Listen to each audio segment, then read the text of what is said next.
देवादिकों की सृष्टि का वर्णन। सुत ऋषि बोले, देवताओं की, दानवों की, गंधर्वों की उत्पत्ति भी हे सूत जी हमसे कहिए। सूत जी बोले, पूर्व की सृष्टि संकल्प मात्र से, दर्शन से तथा स्पर्श से ही हुई है। दक्ष के बाद सृष्टि मिथुन के द्वारा उत्पन्न हुई है। जब देव ऋषि पनगों की सृष्टि का विस्तार नहीं हुआ तब मिथुन से सृष्टि उत्पन्न हुई। दक्ष ने पंचसुती स्त्री में 10,000 पुत्र पैदा किए। उनको देखकर प्रजा की रचना के लिए दक्ष ने कहा, नारद जी उन दक्षों के पुत्रों के से बोले कि तुम पृथ्वी का परिणाम जानकर पीछे से सृष्टि करना। वे नारद के वचन सुनकर तपस्या के लिए चले गए और लौट कर नहीं आए। इसके बाद दक्ष ने पुनः अपनी स्त्री से 10,000 पुत्र पैदा किए जो सवल नाम वाले थे। नारद ने उनके पास जाकर भी यही कहा कि पहले तुम भू के परिणाम को जानो तथा अपने भाइयों की गति को प्राप्त करो, तब सृष्टि रचना करना। वह भी नारद के वचन से तपस्या करके अपने भाइयों की गति को प्राप्त हुए और लौट कर नहीं आए। दक्ष प्रजापति ने वेरणी नाम की स्त्री से 60 कन्याएं पैदा की। उनमें से 10 धर्म को प्रदान की, 13 कश्यप को लिए और 27 सोम को दी तथा 4 अरिष्ट नेमि के लिए, 2 भुरंग पुत्र के लिए, 2 प्रशासव के लिए और 2 अंगिरा के लिए प्रदान किया। अब मैं हे मुनीश्वरों उन देवताओं के नाम विस्तार पूर्वक कहता हूँ जो सुनो। मुरुतवती, वसु, अर्यमा, लंबा, भानु, अरुंधति, संकल्पा, मुहूर्ता, साध्या, विषमभावनी ये धर्म की पत्नी हैं। इनके पुत्र ये हैं। विश्वभामिनी से विश्वदेव पैदा हुए, साधा से साध्य, मेरुतवती से वरुतवान, वसु से वसव, भानु से भानव, मुहूर्ता से मुहूर्तिक, लंबा से घोष, संकल्पा से संकल्प इत्यादि पुत्र हुए। वसु से 8 वसु पैदा हुए जिनके नाम अजेकपाल, अहर, ब्रह्मा इत्यादि। कश्यप की पत्नी के 2 पुत्र पैदा हुए, उन्हें कहता हूँ। कश्यप की स्त्री अदिति, दिति, अरिष्टा, सुरसा, मुनि, सुरभि, विनता, त्रामा, क्रोध, वसा, ईला, क्रुदु, तिवसाद, अंग इत्यादि थी जिनके पुत्रों को भी कहता हूँ।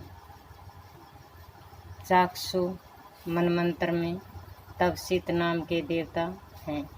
वह विवंश मनमंत्र में 12 आदित्य हुए। उनके नाम हैं इंद्र, धाता, भंग, तविष्टा, मित्र, वरुण, अयरमा, विश्ववान, सविता, पूषा, असमान, विष्णु। ये हजारों किरणें वाले 12 आदित्य हैं। कश्यप की दिति के 2 पुत्र हुए जिनका नाम हिरण्य कश्यु और हिरण्याक्ष है। देनु ने कश्यप से 100 पुत्र पैदा हुए जिनके विपरीत प्रधान था। त्राम में 6 कन्याएं जनी। त्रामा ने 6 कन्याएं जनी। वे सुकी, सेवनी, सुग्रीवी, गृधिका, भासी, सुनी नाम वाली थी। सुकी ने सुख और उल्को को पैदा किया। सैनी ने सैनो यानी बाजों को, भासी ने कुरंडों को पैदा किया। गिरदिगा ने गरद और कपोत, प्रावत, हंस, सारस, कारंड, पलव पक्षियों को सूची से उत्पन्न किया। सुग्रीवी ने अज, मेष, खट, ऊंट आदि जने। विनीता ने गुरुड़, अरुण जने। कुद्रू ने 1000 सिर वाले हजारों नागों को उत्पन्न किया, जिनमें 26 प्रधान कहे गए हैं। शेष, वासुकी, कर्मकोटक, शंख, ऐरावत, कंबल, धनंजय, महानील, पदाश्वतर, दक्षक, तक्षक आदि कहे हैं। क्रोधवंशा रक्षगणों को उत्पन्न करते हुए किन्नर, गंधर्वों और अरिष्ट ने पैदा किया। तवष्टा ने यक्ष और राक्षसों को उत्पन्न किया। ये कश्यप ऋषि की संतानें संक्षेप में कही।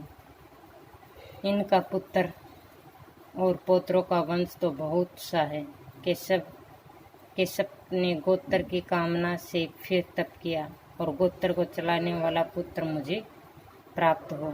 तब उनके ब्रह्मवादी 2 पुत्र हुए। इनका नाम वत्सर और असित हुआ। वत्सर से नेबुद और रेम्ब 2 पुत्र हुए। असित से एक पर्णा नामक स्त्री से बृहस्पति पैदा हुआ। वशिष्ठ ने अरुंधति नामक पत्नी से 100 पुत्र उत्पन्न किए, जिनमें सबसे बड़ा शक्ति था। शक्ति की स्त्री आदर्शयंती ने पराशर उत्पन्न हुए।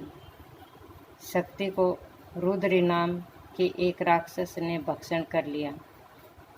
पराशर ने काली ने देवयान पुत्र उत्पन्न किया। देवयान ने अरुणिस में शुक्र नामक पुत्र उत्पन्न किया। पितरों की पुत्री पीवरी से शुक्र के पुरुषवा, उपमेनु, प्रभु, शंभु, कर्षण आदि 5 पुत्र हुए। एक कार्तिमिति नाम की कन्या हुई। पराशरों के 8 पक्ष हैं। वशिष्ठ ने घरताची में कपिजल पैदा हुआ, जो त्रिमूर्ति कहा जाता है। उपमेनु की संतान बहुत है। वशिष्ठ के भी 10 पक्ष हैं। ये सब ब्रह्मा के मानसिक पुत्रों का वर्णन किया, जिनके की भूमि पर अनेक वंश प्रचलित हैं। इस प्रकार ये देव ऋषि कुल से उत्पन्न हुए और पुत्र हजारों की संख्या वाले हैं। ये तुल्य की धारण करने में समर्थ हैं। इनसे तीनों लोकों इस प्रकार व्याप्त हैं, जिस प्रकार संसार की किरणों से व्याप्त हैं।